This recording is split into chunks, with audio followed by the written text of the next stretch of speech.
guys, welcome back. My name's Matt. Thanks for tuning in. Bit of an exciting afternoon. We happen to have broken another tractor door, so we have to repair. I just got the new one. I just went and picked up, after I'd done a couple of meetings this morning, I went and picked up a new tractor door. This is the second one, same side. Funnily enough, I actually had to watch my own YouTube video so that I could remember how to put the attachments on the new door. I had help last time, this time I don't. It's just me by myself at the moment. I do have another guy coming in to drop some stuff off. He may chip in and give me a hand when he's back, but it's probably unlikely. But beside that, yeah, so I'll be replacing the tractor door for a second time, and I'll be able to critique my last video and add in the bits that I wish had been there. So here we go, follow along on this journey. Replacing one of these tractor doors is absolutely no joke. They're $900 a throw, so it's not a cheap operation, and it's definitely better to be safe than sorry. What's responsible a lot of the time is this gas strap. If this isn't attached properly and it happens to come off, then you're in trouble, because the door is then able to touch the wheel, and the second it does that, it just shatters. Quite a scary experience if you're sitting in the tractor when it happens. It's really loud and glass just literally goes everywhere. Luckily it's safety or tempered glass and has no sharp edges, except the occasional little one that might get stuck into you, because if you watched the last video, it actually did stab into my thumb, and that was quite painful. Yeah, but it does break into to this sort of safety glass, as you can see here. It literally just shatters into millions of pieces, just like this. Yeah, and it's loud. It's really, really loud. I can't stress how loud it is when you're sitting right next to it. These little bits can actually get stuck into your fingers, so I suggest you wear gloves while you're doing this. Don't handle it with your bare hands like I am. Stupidity, see? What I might do is grab a bucket to put all the pieces of glass in so they're not all over the ground. But luckily I'm in the vineyard, so I have access to hundreds of buckets. Probably hundreds of glass too, so that's probably the next step. This one, I don't know how long it's been sitting around for, so I best squash it, make sure there's no bugs living in there. So, chemical glove, nice and thick. Still allows me that bit of dexterity that I'm going to need to be able to scrape the glass out, which is really handy. Can't seem to find it's made anywhere, but I was able to find this one, so we'll give that a crack. No bugs, that's great. I also suggest that you use the opposite door that isn't broken, hopefully, as a reference point to exactly where the attachments go. And yeah, the only real problem you're going to have is with the locking mechanism in the middle. Attaching this part back to the door, or the handle back to the door, is the only really difficult part about putting this back on. But yeah, reference point's important. Having a nice screwdriver also helps a lot.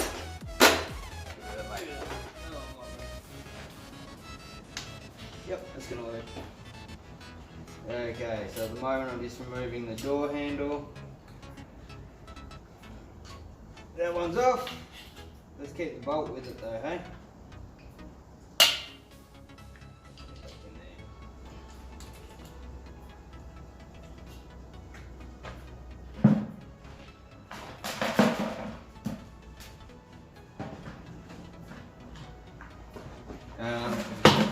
Screwdriver will do just fine.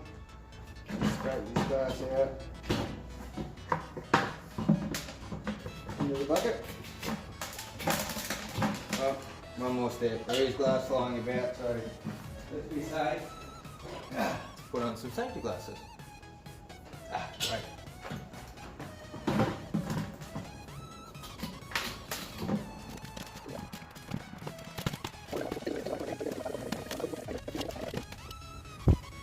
I just took this glove off, and you see me squash it to make sure that there's no bugs inside. Just took this glove off to pause the camera, and look what was attached to my finger. This big hairy bugger with lots of fangs. Massive big fangs on it. That was in my finger! Anyway, I'm not sure if I got a spider bite or not, but that's why you check your gloves beforehand. Sitting right in there. I took my glove off and it was stuck in there. Can't see any spider bite though, so I should be okay. All that I'm doing here with this is bending it and scraping the screwdriver down in the middle, and that's knocking the glass out easy. Just a bit of a bend, and then I can direct it down into the bucket. The occasional drop will come out, but most of it's going into the bucket, which is good. Let's get it all out, and then I know the window will fit in there nice and easy. Once all the glass has been removed. And the seal goes around the entire door. The seal kit is not cheap, it's a couple of $100 on top of the $900 glass door. So I have chosen to reuse the rubber seals that we've used on it already, instead of adding a couple of $100 to the overall cost of the door replacement. Not to mention the time it takes me to actually put the door on. So reusing the seal is cheaper than replacing it, even though it takes a little bit of time to clear the glass out. It certainly doesn't take a couple of $100 worth of time, and it's a lot cheaper to do it this way. This is my last spray. Meant that I had to do it in my full spray suit with all my equipment on, because I didn't have the door on, and basically that renders my carbon filters useless. So this way, once this door is reattached and all the seals are fitted properly, then I can go ahead and spray without my spray suit on, because I've got a carbon filter protector that catches all the chemical residue and keeps me safe and keeps my lungs nice and safe and not breathing in any chemicals. You know, the chemicals that we use are safe. I'm only putting on sulfur and surfactant at the moment, so they are very, very safe chemicals, and I probably could spray them without a spray suit on. But it's always better, because testing and things like that further down in the future, you never know what's going to happen as far as chemicals go. Sometimes re-entry periods change on chemicals. That's just happened with the chemical we use called Prosper. The re-entry period went from wind dry to something like 10 days or 28 days, or it's quite a long re-entry period into the vineyard.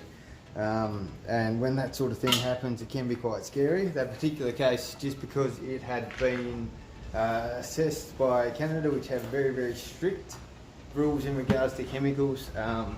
We didn't have the labour in Australia to cover it at the time, so it was outsourced to Canada, and they done the final testing and had the final say on the re-entry period.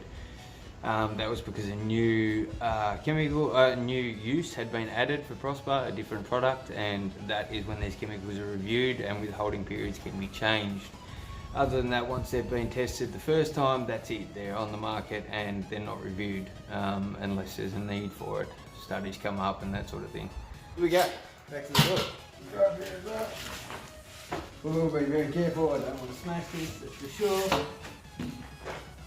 And same door.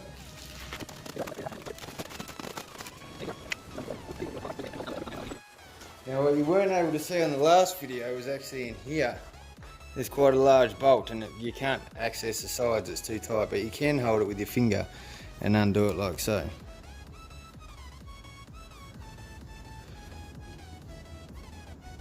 I'm just holding it there with my thumb and unscrewing it, and then the door comes away.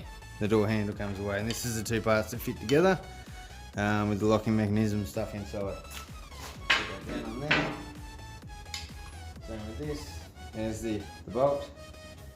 Sit on there for a second, just gently, and this just dropped off too, which goes in there, like so. Just keep track of where the seals are all sitting, so that you know everything's set correctly.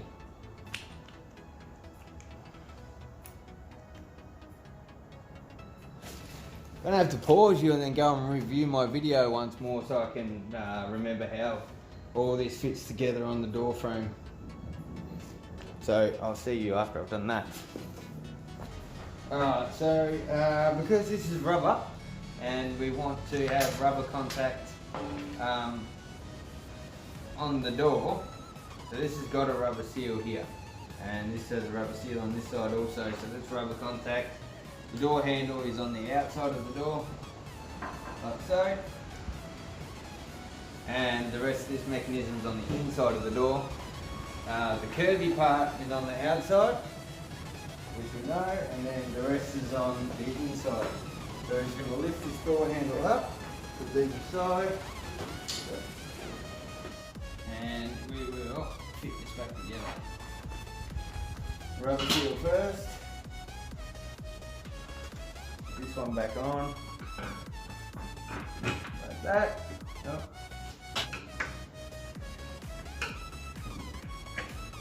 There we go. Now I'm going to hold that in place with my finger. Well, I twist this on. Is that going on? My finger, and I'm twisting the handle until it grabs. There we go, it's grabbing. It's pretty tight and it's kind of lined up there. So we'll carry this back in place. That's the hard bit finished. So yeah, the awkward bit is making sure that you get these two lined up and the seal's in the correct spot. Seal goes on the inside to make sure that there's no metal contact directly with the glass. We want a rubber seal in between. The handle has an inbuilt seal part that fits in the actual handle, and everything operates on that now. It's fine. So it's good to go. Now I've done one thing incorrect. The rest of this handle goes on the inside, and this particular bracket here is meant to attach underneath that bolt, and I haven't done that. So we'll undo that one and we'll reattach everything the way it's meant to be. Okay, so I've got the right bit on there.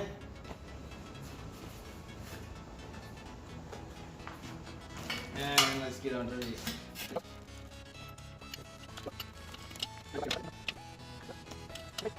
And let's flip it and reverse it. Oop. But the hinge, however, still needs to be on the outside of the door. And let's reattach it from the other side. In there like so.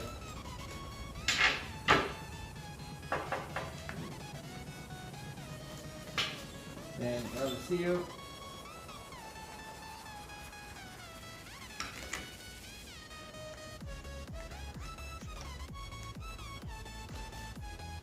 And wedge.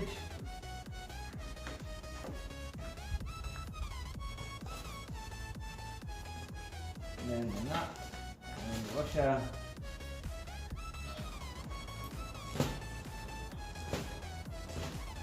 Okie doke.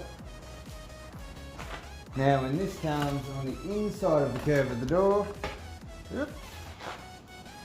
bottom one fits in there, then there, and everything lines up. Beautiful.